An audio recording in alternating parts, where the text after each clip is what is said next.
Hello friends. Stock market आज एक नए हाई पर, लेकिन नए हाई पर जिस तरीके से मार्केट चल रही है विदाउट एनी पोज, ऐसा लग रहा है कि मार्केट जबरदस्त तरीके से मैनिपुलेट की जा रही है। और ऐसे समय पर एक बहुत बड़ा रिस्क जो है वो बनता है कि मार्केट में जब भी करेक्शन आती है तो वो काफ़ी सीवियर होती है और वो वास्तव में रिटेल इन्वेस्टर्स के लिए जो है काफ़ी घातक जो है साबित हुई हैं अगर पास्ट में देखें तो। अब मुझे पर्सनली ऐसा लगता है कि जिस तरीके से पूरे के पूरे इंडेक्स को मैनेज किया जा रहा है और किस तरीके से आज इंडेक्स की मैनेजमेंट हुई और यहाँ पर जो भी लिक्विडिटी ड्रिवन रैली है, तो मुझे पर्सनली ऐसा लगता है कि जो हॉट मनी है ये कहीं भी अगर एग्जिट करना अगर स्टार्ट कर देगी, जो पैसा डला है अगर उसका 10% भी प्रॉफिट बुक करने के लिए आ गया तो ये मान के चलिएगा कि मार्केट के अंदर जो रिएक्शन होंगे वो काफ़ी सीवियर होंगे। तो इकोनॉमी के मुकाबले में मार्केट अब लिक्विडिटी के दम पे कुछ ऐसे लेवल्स पर आती हुई नजर आ रही है कि मार्केट हमें जो है ऐसा संकेत देने की कोशिश कर रही है कि मार्केट जो है एक प्रॉफिट बुकिंग के जोन में जा सकती है। लेकिन मार्केट बिल्ली की तरह होती है, जो वो शिकार करती है तो आहट भी नहीं देती कि वो शिकार कर रही है। और कुछ कुछ इस प्रकार जो है रिएक्शंस होते हैं कि जब शिकार कर चुकी होती है बिल्ली तब पता चलता है कि शिकार हो गया। तो अभी मुझे पर्सनली ऐसा लग रहा है कि अब क्या एफआईज जिस तरीके से अपने सौदे बनाए हुए हैं, जिस तरीके से रिटेल का पार्टिसिपेशन है, तो यहाँ पर अब जो पर्सनली रिजल्ट्स हैं अगर उनको देखें आईटी सेक्टर्स के तो रिजल्ट बेहतरीन है और जिन कंपनीज के रिजल्ट थोड़े से खराब या वीक आते हैं वो latter part of the month के अंदर आपको नजर आएंगे। तो यहाँ पर मुझे पर्सनली ऐसा लगता है कि मार्केट जिस तरीके से चल चुकी है अब यहाँ पर स्ट्रेस्ड लेवल है और मार्केट के अंदर कुछ ऐसी चीज़ें भी देखने के लिए मिली हैं आज जिनको अगर हम बात करें कि एडवांस डिक्लाइन रेशो अगर आप पिछले 3 दिन से देखें तो ये इंडिकेट कर रही है कि अब मैं कुछ चुनिंदा शेयर्स के ऊपर जो है ऊपर नहीं जाने वाली हूँ। चुनिंदा शेयर्स को आप ऊपर कर लीजिएगा, इंडेक्स को आप ऊपर कर लीजिएगा, लेकिन ब्रॉडर मार्केट अब कह रही है कि मुझे भी एक सांस चाहिए, मुझे एक सांस लेनी है। ये मेरे पर्सनल व्यू है, मैं किसी भी तरीके की बाय या सेल रिकमेंडेशन आपको नहीं कर रहा हूँ, ना तो इंडेक्स के अंदर, ना कोई ऑप्शंस में और ना कोई फ्यूचर्स में और ना किसी पर्टिकुलर स्टॉक स्पेसिफिकली। मुझे जो लगता है वो मैंने अपने जो व्यू है वो आपके साथ जो है साझा कर रहा हूँ। अब यहाँ पर देखिएगा, ऐसा तो हम पीछे से भी जो है मान रहे थे कि मार्केट जो है एक सीवियर जो है डाउनफॉल हो सकता है, लेकिन अभी जिस तरीके से मार्केट के अंदर चाल देखी गई है और जिस तरीके से कुछ शेयर्स के दम पर जो है मार्केट को ऊपर रखा जा रहा है, अब यहाँ पर अब जो है ब्रॉडर मार्केट से भी रिस्क जो है साफ साफ नजर आ सकते हैं। टेक्निकल चार्ट के ऊपर आप देखेंगे तो आज की भी जो गैप अप ओपनिंग के बाद ऊपर ही मार्केट को रखा गया और यहाँ पर भी संकेत आपको यही मिलेंगे कि मार्केट अभी भी बुल है। तो मैं अभी आपको कह रहा हूँ कि मार्केट में कहीं पर भी बियरनेस की आहट नहीं है। अगर यहाँ से अगर आप देखने की कोशिश करेंगे तो कैंडल आज भी देखिएगा गैप अप ओपनिंग हुई और ऊपर ही सस्टेन हुई है। बेशक से बॉडी जो है आपको छोटी नजर आएगी। तो यहाँ पर आप देखिएगा, इसके अलावा आज आप इंडेक्स के अंदर देखिएगा टीसीएस के बेहतरीन रिजल्ट्स आए थे लास्ट वीक के अंदर। हम बात करें तो अच्छे रिजल्ट की वजह से सारे आईटी सेक्टर्स के अंदर हमें पता था कि आज आईटी के अंदर बाइंग हो सकती है और उसी को देखिएगा आज यहाँ पर कैश किया गया है। इन्फोसिस ने 55 पॉइंट्स का कंट्रीब्यूशन निफ्टी के अंदर किया है, एचसीएल टेक ने 15 का, टाटा मोटर्स में अच्छी तेजी थी, आज 10% से ऊपर की तेजी थी, वहां से दम मिला। एचडीएफसी ट्विंस दोनों मिला के 60 पॉइंट्स को जो है लीड कर रहे थे। आज बजाज फाइनेंस और यहाँ पर थोड़ी प्रॉफिट बुकिंग थी। अब ऐसा होगा कि कल यहाँ से जो बजाज ग्रुप है ये ऊपर चलना शुरू हो जाएगा, ये कुछ और शेयर्स को निकाल के लाएंगे और मार्केट अभी तक ऊपर ही जो है रखने की जो है मुझे लगता है कि ऑपरेटर कोशिश करते रहेंगे। अब यहाँ पर जो आज इंडिकेशन है जैसे एचडीएफसी बैंक और एचडीएफसी लिमिटेड को ऊपर रखा गया, उसके बाद आप एडवांस डिक्लाइनिंग रेशियो देखिएगा। एडवांस डिक्लाइन रेशियो क्या कह रही है? एडवांस डिक्लाइन रेशियो कह रही है अलर्ट। डिक्लाइन वाले शेयर सुबह तो थे ही नहीं और शाम होते होते बढ़कर 1000 से ऊपर चले गए। उधर आप डिक्लाइन में देखिए, डिक्लाइन के बाद एडवांस देखिएगा। एडवांस सुबह 1000 से ऊपर थे और बाद में शाम होते होते वो नीचे आ गए। ये क्या इंडिकेट कर रहा है कि ब्रॉडर मार्केट अब जो है प्रॉफिट बुक करने का इंतजार कर रही है और रिटेल इन्वेस्टर्स जो हैं इस बार थोड़ा स्मार्ट भी रहे हैं। उन्होंने बराबर जो है बीच बीच में प्रॉफिट बुक करते रहे, फिर दोबारा से पोजीशंस बनाते रहे और एफआई जो है एक तरफा मार्केट को ऊपर खींचते रहे हैं। अब देखिएगा निफ्टी बैंक के अंदर आज वीकनेस थी 85 पॉइंट्स की। अगर आप निफ्टी बैंक की वीकनेस को देखेंगे तो अब देखिएगा, मैं ये तो नहीं कहूँगा कि ये देखिएगा ये गिरावट के संकेत हैं, लेकिन आप एलिमेंट्री देखिएगा, ये जो कैंडल्स थी ये इंडिकेट कर रही थी कि मार्केट में एक गिरावट आ सकती है, लेकिन ऑपरेटर ने पुल बैक मार दिया यहाँ पर। अब देखिएगा ये 3 कैंडल्स अब दोबारा से बता रही हैं कि कंसोलिडेट होकर ऊपर नहीं चलेगी या नीचे चलेगी। कल जो भी मूव होगा वो बैंक निफ्टी में, जैसे मैंने पिछली बार जब ये कैंडल बनी थी तो मैंने आपको कहा था ऊपर का मूव हो या नीचे का मूव हो, होगा बैंक निफ्टी के दम पे। कल का मूव भी बैंक निफ्टी के अंदर से ही आएगा, ध्यान रखिएगा, ऊपर का मूव हो या नीचे का मूव हो, कल का मूव फिर बैंकिंग स्टॉक्स और फाइनेंशियल स्टॉक्स के दम पर ही रहेगा।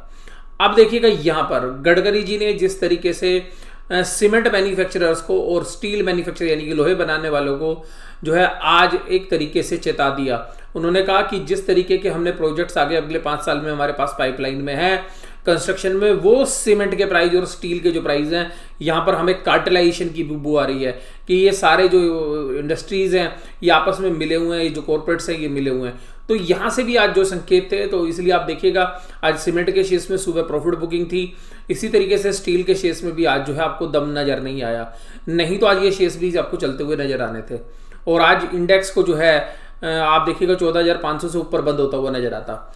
लेकिन आज जब बैंकों में वीकनेस शुरू हुई तो ऑपरेटर ने एचडीएफसी बैंक को उठा लिया। आज अगर आप एचडीएफसी बैंक को हटा दीजिएगा 309 पॉइंट, तो आज करीबन 350 पॉइंट की बैंक निफ्टी क्लोज होती है अगर आज एचडीएफसी बैंक फ्लैट होता।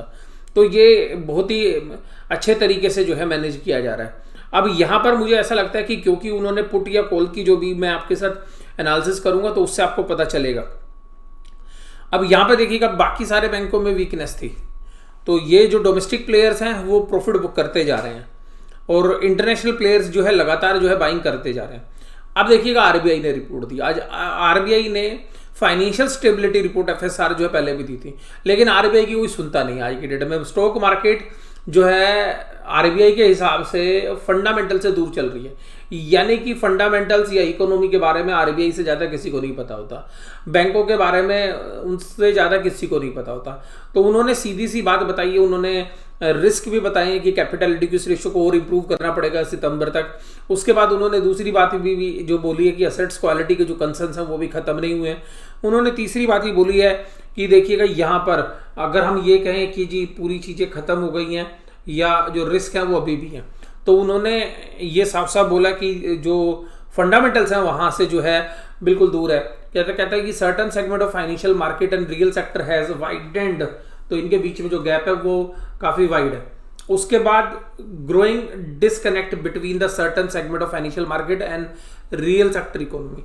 तो मैं ये नहीं कह रहा कि मार्केट नहीं चलेगी, देखिएगा मार्केट अपने हिसाब से चल रही है, बट मार्केट के अंदर रिस्क जो है बहुत बढ़ गए हैं, ये ध्यान रखिएगा। जो लोग भी अब यहाँ पे निवेश कर रहे हैं उनके रिस्क बहुत ज़्यादा हैं। ट्रेडर्स तो क्या है, स्टॉप लॉस लगा के निकाल लेगा अपनी पोजीशन, तो यहाँ पर जो है रिस्क जो है बढ़ते जा रहे हैं। यहाँ पर देखिएगा आरबीआई भी अब जो चेता रहा है और जिस तरीके से मैनेजमेंट हो रही है। आज देखिएगा टाटा मोटर्स 11% चला, एचसीएल टेक चला, इन्फोसिस 5% के आसपास, विप्रो तो आईटी में पूरा दम था। फिर एचडीएफसी देखिएगा लाइफ टाइम हाई पे जो है चल रहा है। उसके अलावा एचडीएफसी बैंक ने भी जो है अपने लाइफ टाइम हाई टच किए। तो इस तरीके से जो है पूरा का पूरा टेक महिंद्रा में भी तेजी थी। तो ये जो सभी शेयर्स हैं किस तरीके से मैनेज किए जा रहे हैं। अब देखिएगा टाटा स्टील, मैंने बोला था कि जो गडकरी जी ने जो बयान दिए थे दोबारा, उन बयान के बाद जो है यहाँ पर टाटा स्टील में आज प्रॉफिट बुकिंग आपको नजर आई।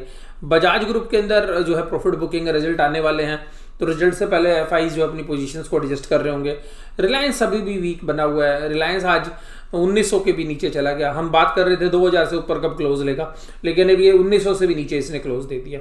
एलएनटी देखिएगा आज प्रॉफिट बुकिंग थी, काफ़ी अच्छी रैली पीछे हुई। कोटक महिंद्रा बैंक में बहुत अच्छी रैली हो चुकी है। Kotak Mahindra bank life time high से थोड़ा सा जो है स्लिप हुआ है, 2000 के लेवल जो है पिछले हफ्ते थे। इंडसइंड बैंक में हल्की सी कमजोरी आपको आज देखने के लिए मिली। एसबीआई में आपको हल्की सी कमजोरी देखने के लिए मिली। एक्सिस बैंक में आपको हल्की सी कमजोरी। ये सारी हल्की सी कमजोरी सीवियर हो जाती है अगर आज एचडीएफसी बैंक में प्रॉफिट बुकिंग आ जाती। तो ये सारे के सारे शेयर्स आपको जो है 5-6% नीचे नजर आते हैं अगर आज बैंक निफ्टी के अंदर एचडीएफसी बैंक नहीं संभलता है। ध्यान रखिएगा, ये मैं आपको अपने एक्सपीरियंस से बता रहा हूँ पीछे से। अगर एचडीएफसी आज नीचे चला जाता और बैंक निफ्टी में 200-250 पॉइंट की एक बार गिरावट आती तो फिर बियर्स जो है कंट्रोल कर लेते और फिर बहुत जबरदस्त सेलिंग कर देते। तो इसलिए ध्यान रखिएगा, ऑपरेटर जो बुल्स ऑपरेटर हैं वो बड़े स्मार्टली जो है प्ले कर रहे हैं और बियर्स को कहीं पर भी मौका जो है नहीं दे रहे हैं। इसके अलावा देखिएगा आज के डेटा में देखिएगा डोमेस्टिक ने 2600 करोड़ की सेलिंग बहुत दिनों के बाद करी है इतनी बड़े अमाउंट में, लेकिन डीआईज ने जो है डट के खरीदा है 3138 करोड़ का। कैश मार्केट की बात करें, अब देखिएगा एफआईज ने आज इंडेक्स के फ्यूचर सेल किए हैं, इंडेक्स फ्यूचर सेल किए, ये भी कह सकते हैं कि आप हेज खरीद करें। अब उन्होंने इंडेक्स की पुट भी खरीदी है या कॉल खरीदी है ये नहीं पता, लेकिन अगर ये पुट खरीदी होंगी तो ये 15 से 14 करोड़ में इतनी पुट आती हैं जिसके अंदर मैं आपको एक सिंपल सी कैलकुलेशन बता रहा हूं कि करीबन 25,000 करोड़ या 30,000 करोड़ की जो है आप जो है माल खरीद सकते हैं। अब ये पुट खरीदी है या कॉल खरीदी है इसके डेटा नहीं मिलते हैं, यानी कि एक्सचेंजेस आपको केवल ये बताते हैं कि ये ऑप्शंस ट्रेड हुए हैं, ऑप्शंस में बाइंग है। ऑप्शन में अगर पुट खरीदी गई है तो ये बहुत बड़ा अमाउंट जो है मंदी करके गए हैं, अगर ये कॉल खरीदी है तो ये बहुत बड़ी तेजी करके गए हैं। तो पुट के अंदर ये जो चीजें हो सकता है कि अगर इन दोनों को देखें तो ये हैज हो सकती हैं कि इनको बेचा है और यहां पे कॉल खरीद ली अपनी। दूसरा देखिएगा स्टॉक फ्यूचर्स के अंदर आज खरीदारी की है, लेकिन स्टॉक की जो ऑप्शंस हैं वो बेच के चल रहे हैं। अब ये पुट बेच रहे हैं, कॉल बेच रहे हैं। अगर पुट बेच रहे हैं तो इसका मतलब तेजी कर रहे हैं, कॉल बेच रहे हैं तो इसका मतलब मंदी कर रहे हैं। तो यहां पर अगर पूरे महीने के अंदर देखेंगे तो स्टॉक की जो है पुट्स जो है या कॉल्स जो भी हैं जो ऑप्शंस उसमें सेलिंग रही है, और अगर आप स्टॉक्स के फ्यूचर्स की बात करेंगे तो वहां पे जो है बाइंग चल रही है। तो यहां से अभी हम ये नहीं कह सकते कि एफआईज के डेटा को आप यहाँ पे देखेंगे, क्योंकि एफआईज के डेटा जो है एक जगह और भी काम करते हैं। जो सिंगापुर निफ्टी में इंडेक्स जो बेचते हैं खरीदते हैं वो भी बहुत बड़ा अमाउंट होता है, तो आप केवल इन डेटा से जो है एक कंक्लूड नहीं कर पाते हैं। लेकिन ऑप्शन ट्रेड जनरली यहीं पर होते हैं, इंडिया के अंदर ही जो पूरा वॉल्यूम्स होता है ऑप्शन ट्रेड्स का, तो यहाँ पे जो इंडेक्स के ऑप्शन है उनसे काफी आइडिया जो है लग सकता है। पुट कॉल रेशो महीने के एंड वाली जो है थोड़ा सा अलर्ट करने की बात कर रही है, लेकिन जो बाकी पुट कॉल रेशियोज हैं वो सब बुल्स के फेवर में काम कर रही हैं। अब देखिएगा एक दूसरी बात, बहुत समय के बाद ऐसा हुआ है, 14,500 पे निफ्टी चल रहा है, 14,500 की कॉल है 112 रुपए और पुट है सॉरी कॉल है 79, पुट है 112 रुपए। उसके 100 पॉइंट दूर चलिए, पुट है 72 रुपीज की, कॉल है 38 रुपीज की, यानी कि डबल हो गया। ये जो प्रीमियम्स हैं वो आप देखिएगा पुट के जबरदस्त प्रीमियम है। अगर पुट के प्रीमियम अगर आप देखेंगे सेम दूरी के ऊपर, आप देखिएगा 14,500 की बजाय आप यहां पे देखिएगा 14,700 के ऊपर 40,000 15 रुपए है, और वहीं पर अगर आप 200 पॉइंट नीचे चले 14,47 रुपीज है। यहां पर ये जो सारा गेम है ये पुट कॉल ऑप्शंस में चल रहा है। यहां पर अगर हम नॉर्मल एनालिसिस करेंगे तो आपको लगेगा कॉल जबरदस्त तरीके से राइट हुई है, पुट नीचे जबरदस्त तरीके से राइट हुई है। लेकिन ये ध्यान रखिएगा कि ये पुट के राइटर्स का बड़ा गेम है। अगर पुट के राइटर्स का बड़ा गेम है तो क्या होगा, अगर ये पुट के राइटर्स का बड़ा गेम है तो आप ये यहां पे समझ के चलिएगा कि अगर पुट के राइटर्स का बड़ा गेम है तो यहां पर स्टोरी क्या है।